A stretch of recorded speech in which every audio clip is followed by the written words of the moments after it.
پہلے یہی آپ کو کرنا چاہیے، کیونکہ اس میں ذات کا ایک عمل آپ سے شیئر کریں گے، اور یہ اس میں پاک اللہ کا صفات اس میں پاک ہے، تو اس کا عمل ہے۔ آپ یقین کریں ناظرین کہ ہر کامل بندہ جو کامل بننا چاہتا ہے، یا کوئی بھی ولی ہو، نیک ہو، شخص ہو، ہر ولی اللہ، ہر کامل بندہ اس اسم پاک سے ہو کر گزرتا ہے، تبھی وہ کامل، وہ آگے جا کے ہوتا ہے۔ تو ایسا کوئی شخص نہیں ہے جو یہ کہے کہ جو ایک واقعی میں اللہ کا نیک بندہ ہو اور وہ کہے کہ ہم نے اسم پاک اللہ نہیں پڑھا۔ ایسا کس لیے کہا جا رہا ہے، ابھی آپ کو معلوم ہو جائے گا۔ تو ہمارا دوسرا عمل ہے نفس کو مردہ کرنا اور دل میں نور بیدار کرنے کے لیے ہے۔ جو ناظرین نفس کا زور ہوتا ہے، گناہوں کی لذت اور بد عادتیں، انشاءاللہ وہ تمام ایسی بیماریاں اور گناہوں کی بیماریاں اس عمل مبارک سے دور ہوں گی۔ نہ ہی صرف دور ہوں گی بلکہ آپ کے دل میں ایسا نور بیدار ہو جائے گا، آپ کا دل گناہوں سے پاک ہوگا اور خوب عبادتوں میں آپ کا من لگے گا۔ ایمان کی روشنی بھی آپ کی بڑھ جائے گی اور ایمان کو مضبوطی بھی ملے گی۔ عبادت آپ خوب اچھے سے کریں گے، آپ کو بہت اچھا لگے گا۔ تو آپ چاہیں تو نماز فجر کے بعد یا پھر چاہیں تو عشاء کے بعد بھی اس وظیفے کو، سیکنڈ والے کو پڑھ سکتے ہیں۔ تو طریقہ یوں ہے کہ باوضو آپ نے اس کو پڑھنا ہے، رجال الغیب کا بھی خیال رکھ کر۔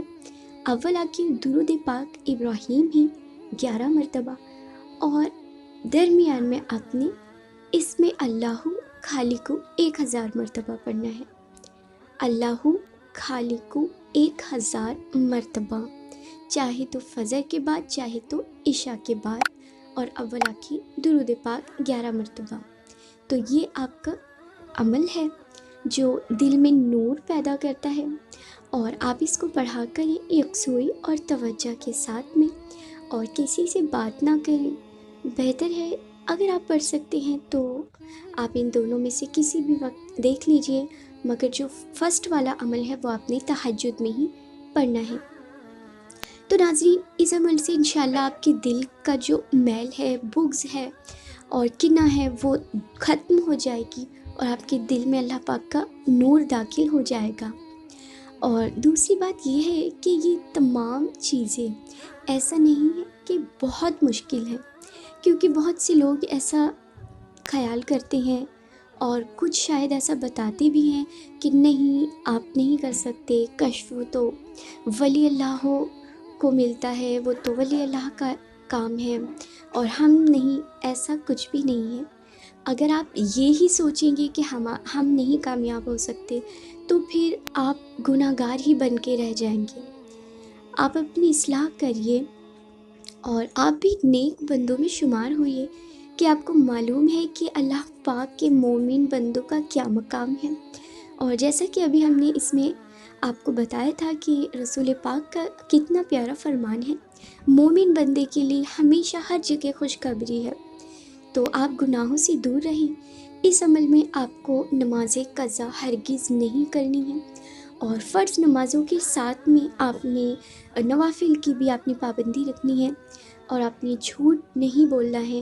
ہمیشہ اپنی شریعت کی پابندی رکھنی ہے، شریعت سے باہر کوئی بھی ایسا قدم نہ اٹھائیں، اور ہمیشہ سنتوں کی پیروی کریں، سچ بولیں، ہمیشہ کم کھائیں، اور آپ نے رات میں قیام بھی ضرور کرنا ہے۔ اور ناظرین، جہاں تک ہو سکے آپ کو نماز تہجد کا پابند رہنا ہے اور نماز تہجد کو نہیں چھوڑنا، کیونکہ یہ ایسی عبادت ہے جو اللہ پاک کا بہت جلدی سے قرب دلواتی ہے۔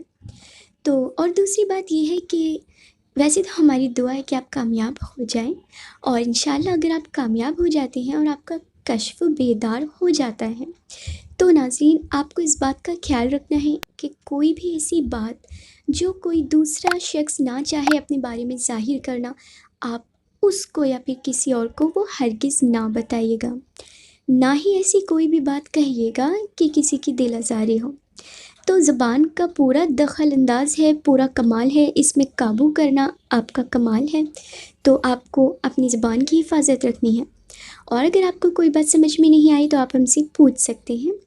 اجازت ہی ملتے ہیں، جزاک اللہ۔